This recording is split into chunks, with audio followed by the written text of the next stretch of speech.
आज class 12th Hindi chapter 3 का objective लेकर आया हूँ। पूरा वीडियो में बने रहें और पूरा वीडियो को देख करके सारा क्वेश्चन को याद कर लें या फिर वीडियो को पॉज करके नोट्स कर लें, है ना, लिख लें। चलिए स्टार्ट करते हैं। पहला क्वेश्चन है, जयप्रकाश नारायण की पत्नी का क्या नाम था। चैप्टर का नाम देख लें दोस्त, संपूर्ण क्रांति जयप्रकाश नारायण, है ना, चैप्टर का नाम है। और चैप्टर में पहला क्वेश्चन, जयप्रकाश नारायण की पत्नी का क्या नाम था, है ना।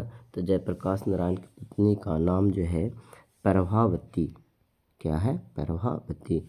दूसरा क्वेश्चन है, जयप्रकाश नारायण के माता पिता का क्या नाम था, यानी कि पहले माता उसके बाद पिता, क्या नाम था। तो अभी जस्ट बताए वो तो पत्नी का नाम था, लेकिन माता पिता तो माता जो थी वो फूलरानी देवी और पिता हरसुदयाल, है ना। तो इस तरह से ध्यान रखेंगे माता पिता का नाम भी। और जयप्रकाश नारायण का जन्म कब हुआ था। जयप्रकाश नारायण का जन्म जो है 11 अक्टूबर 1902 ईस्वी को हुआ था। 11 अक्टूबर 1902 ईस्वी को, है ना। आगे चलते हैं। जयप्रकाश नारायण का निधन कब हुआ। तो जयप्रकाश नारायण का निधन जो है 8 अक्टूबर 1979 को हुआ था। जयप्रकाश नारायण का जन्म कहाँ हुआ था। तो जयप्रकाश नारायण का जन्म जो है ऑप्शन इलाहाबाद उत्तर प्रदेश, इटारसी मध्य प्रदेश, सिताबदियारा उत्तर प्रदेश के बलिया और बिहार के सारण जिला में फैला हुआ है। तो इसमें सबसे बड़ी बात यह है क्वेश्चन का ऑप्शन में कि सारा ऑप्शन छोटा छोटा है, एक ऑप्शन बड़ा क्यों है ना। तो कभी कभी आपको अगर कभी क्वेश्चन का ऑप्शन समझ में नहीं आ रहा है कि कौन मारे, तो सबसे बड़ा ऑप्शन अगर है तो उसको टिक लगा दें, वही आंसर होगा। यानी कि ऑप्शन नंबर ग, जयप्रकाश नारायण का जन्म यहीं हुआ था, सिताबदियारा में, है ना, जो बिहार के सारण जिला और उत्तर प्रदेश के बलिया में फैला हुआ है। अगला क्वेश्चन, जयप्रकाश नारायण को लोग क्या कहते थे, है ना। आप थोड़ा सा ऑप्शन पढ़ करके मारने की कोशिश करें, है ना, 2-4 सेकेंड टाइम देंगे। जयप्रकाश नारायण को लोग क्या कहते थे। तो जयप्रकाश नारायण के लोग क्या कहते थे, है ना, का लोकनायक, है ना। तो आप पहले मार सकते हैं, 10 सेकेंड 5 सेकेंड टाइम दे देंगे, है ना। लोकनायक कहा करते थे लोग। जयप्रकाश नारायण को कौन सा पुरस्कार मिला था। तो जयप्रकाश नारायण को जो है मैग्सेस सम्मान एवं भारत रत्न मिला था, ऑप्शन नंबर घ। जयप्रकाश नारायण को कौन सा पुरस्कार मिला था, फिर एक क्वेश्चन है लेकिन इसमें ऑप्शन चेंज है ना। तो ऑप्शन भारतीय ज्ञानपीठ पुरस्कार, साहित्य अकादमी पुरस्कार, राजेंद्र प्रसाद शिखर पुरस्कार या भारत रत्न। तो इनको भारत रत्न भी दिया गया था, है ना।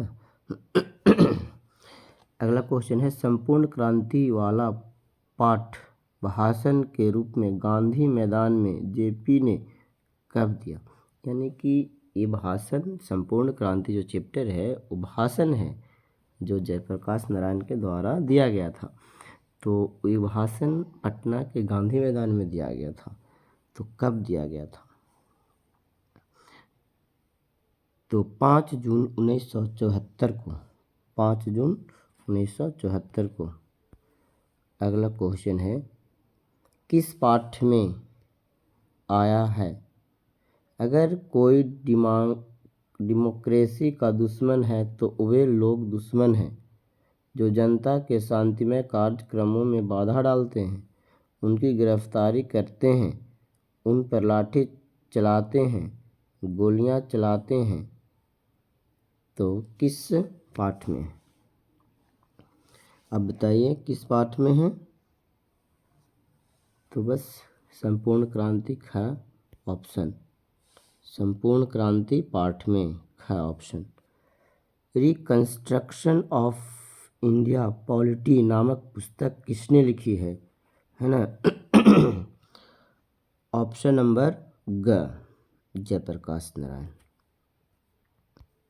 जयप्रकाश नारायण। 12 नंबर क्वेश्चन,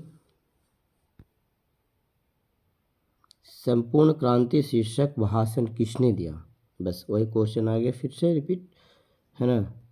तो संपूर्ण क्रांति भाषण जो है किसने दिया था? जयप्रकाश नारायण ने, है ना? चलते हैं अगला क्वेश्चन की ओर।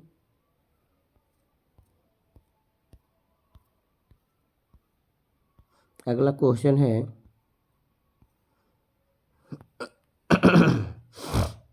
1965 में समाज सेवा के लिए मैग्सेसे सम्मान किन्हें दिया गया? क्वेश्चन उलट के पूछ दिया गया, है ना? तो जयप्रकाश नारायण को दिया गया था। किसने लिखा है जयप्रकाश वह नाम जिसे इतिहास समादर देता है, बढ़कर जिसके पद चिन्ह को उस पर अंकित कर लेता है ना? तो इसका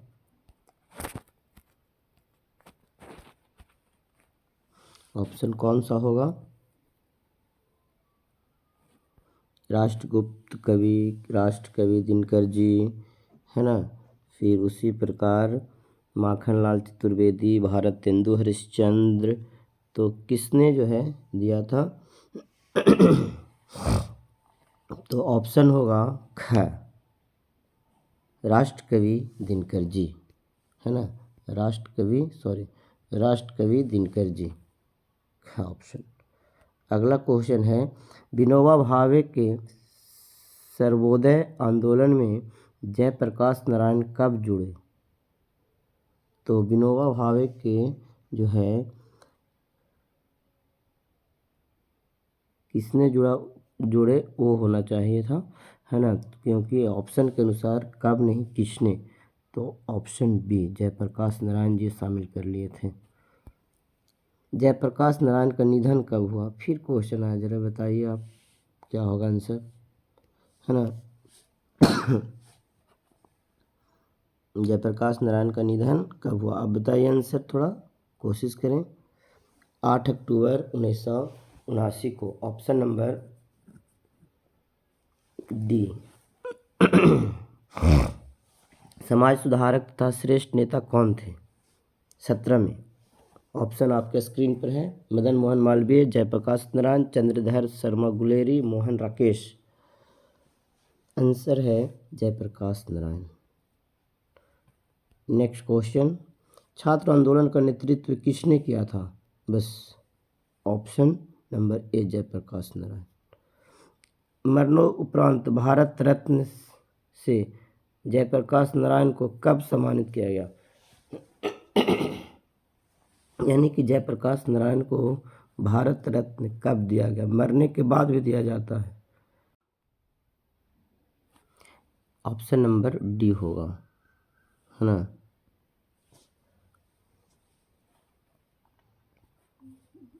मैग्सेसे सम्मान से सम्मानित किसे किया गया था?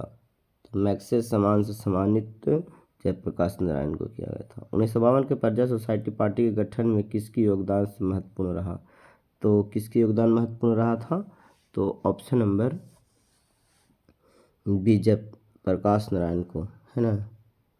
जयप्रकाश नारायण को।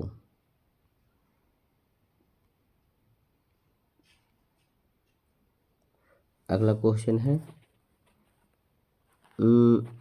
Jayaprakash Narayan, option number B है। चलते हैं अगला क्वेश्चन की ओर। छात्र आंदोलन कब हुआ था? छात्र आंदोलन कब हुआ था? तो 1974 में, है ना? लोकतंत्र के नाम से किन्हें जाना जाता था? लोकनायक के नाम से जयप्रकाश नारायण को जाना जाता था। किसके भाषण के बाद लोगों के हृदय में क्रांतिकारी धधक उठी? तो जयप्रकाश नारायण के भाषण के बाद। अमेरिका में मजदूरी कौन करते थे? तो जेपी जी, जेपी मतलब जयप्रकाश नारायण जी, है ना। चलते हैं अगला क्वेश्चन 26 नंबर। कहता है कि ये छाल आंदोलन नहीं छात्र आंदोलन होगा। छात्र आंदोलन करने के लिए युवा को सलाह किसने दिया था? तो जयप्रकाश, देखो युवा को सलाह जयप्रकाश नारायण दिए थे, है ना। चलते हैं अगला क्वेश्चन की ओर। जयप्रकाश नारायण कांग्रेस में क्यों शामिल हुए? जयप्रकाश नारायण देश को आज़ाद कराने के लिए शामिल हुए थे, है ना। देश को आज़ाद कराने के लिए शामिल हुए थे। जयप्रकाश नारायण आंदोलन का नेतृत्व जो है किसके सलाह पर करते थे? तो जयप्रकाश नारायण आंदोलन का नेतृत्व किसी की सलाह पर नहीं करते थे, है ना, अपनी सलाह पर करते थे। और सी नंबर ऑप्शन 28 का सी। अगला क्वेश्चन है संपूर्ण क्रांति के हिसाब से कौन नहीं होते तो बिहार जल जाता? तो 29 का जयप्रकाश नहीं होते तो बिहार जल जाता, है ना। अगला क्वेश्चन है जेपी ने मार्क्सवाद और समाजवादी शिक्षा कहाँ से ग्रहण किए? तो अमेरिका से। कहाँ से ग्रहण किए थे? तो अमेरिका से। बाडल किसका पुकारू नाम था? तो जयप्रकाश नारायण का बाडल पुकारू नाम था। चलते हैं अगला क्वेश्चन की ओर। दलविहीन लोकतंत्र की चर्चा किसने किया? तो दलविहीन लोकतंत्र की चर्चा जयप्रकाश नारायण किए थे। नेहरू जी को जयप्रकाश नारायण क्या कहा करते थे? भाई। नेहरू जी को जो है जयप्रकाश नारायण भाई कहा करते थे। संपूर्ण क्रांति भाषण में जो शांतिमय कार्यक्रम में बाधा डालते हैं उन्हें जयप्रकाश नारायण क्या मानते हैं? तो लोकतंत्र का दुश्मन। क्या मानते हैं? लोकतंत्र का दुश्मन। संपूर्ण क्रांति भाषण में जो जनशक्ति का प्रकाशन कहाँ से हुआ था? तो जनशक्ति का प्रकाशन पटना से हुआ था। किसने कहा समाज में भूख महंगाई भ्रष्टाचार जैसे दानव भी वर्तमान है? तो किसने कहा था? तो जयप्रकाश नारायण कहे थे, यानी कि ऑप्शन नंबर ए, है ना, option number A. Youth for democracy का आह्वान किसने किया था? जयप्रकाश नारायण ने किया था, है ना। संपूर्ण क्रांति भाषण में जेपी ने किसकी प्रशंसा की? तो बापू और नेहरू की प्रशंसा की थी, है ना। अगला क्वेश्चन है जेपी ने किसके भाषण से प्रभावित होकर अमेरिका गए थे? तो सत्यदेव के भाषण से प्रभावित होकर के अमेरिका गए थे। जयप्रकाश नारायण के अनुसार डेमोक्रेसी का सबसे बड़ा दुश्मन कौन है? तो जयप्रकाश नारायण के अनुसार डेमोक्रेसी का सबसे बड़ा दुश्मन है जनता के कार्यक्रम में बाधा डालने वाले लोग। 41 के दल विहीन लोकतंत्र किस विचारधारा का मुख्य राजनीतिक सिद्धांत है? तो दल विहीन लोकतंत्र जो है सर्वोदय, मतलब ऑप्शन नंबर बी। मार्क्सवाद के अनुसार समाज के साम्यवाद की ओर बढ़ने पर क्या होगा? तो क्या होगा दोस्त? ऑप्शन नंबर बी, राज स्टेट का क्षय होगा, है ना। किसका क्षय होगा? राज स्टेट का क्षय होगा। जयप्रकाश नारायण ने अमेरिका में किस काम से अपनी शिक्षा का खर्च उठाया? तो अमेरिका में क्या करते थे जयप्रकाश नारायण? तो अमेरिका में क्या करते थे? होटल में बर्तन धोया करते थे। सबसे बड़ा ऑप्शन तो यही है, यानी होटल में बर्तन धोया करते और जूते पॉलिश करके, है ना। जयप्रकाश नारायण के अनुसार भ्रष्टाचार की मुख्य जड़ क्या है? भ्रष्टाचार की मुख्य जड़ क्या है बताइए दोस्त आप लोग। चुनाव में अत्यधिक खर्च, ऑप्शन नंबर बी। संपूर्ण क्रांति का आह्वान किसने किया था? तो बस जयप्रकाश नारायण किए थे, C number option. Jayaprakash Narayan के अनुसार चुनाव सुधार के लिए क्या आवश्यक है? तो क्या आवश्यक है? चुनाव पद्धति में आमूल परिवर्तन। जयप्रकाश नारायण के अनुसार संघर्ष समिति के मुख्य कार्य क्या होना चाहिए? तो जयप्रकाश नारायण के अनुसार संघर्ष समिति का मुख्य कार्य क्या होना चाहिए? तो बी, सबसे बड़ा ऑप्शन। अगला क्वेश्चन है जयप्रकाश नारायण ने किस विचारधारा को अपनाया था? तो मार्क्सवादी, क्योंकि शिक्षा ग्रहण भी किया था उन्होंने। जयप्रकाश नारायण के अनुसार लोकतंत्र का सच्चा स्वरूप किस समाज में प्रकट है? समाजवादी समाज में, साम्यवादी, option number B. Dinkar ji का निधन किस कारण से हुआ? दिनकर जी का निधन किस कारण से हुआ? तो इनका लास्ट क्वेश्चन है दोस्त, थोड़ा बताइए आप लोग। ऑप्शन नंबर बी, दिल का दौरा पड़ गया था, है ना। पूरा क्वेश्चन को अच्छा से देखें और नोट कर लें, वीडियो को पॉज कर करके।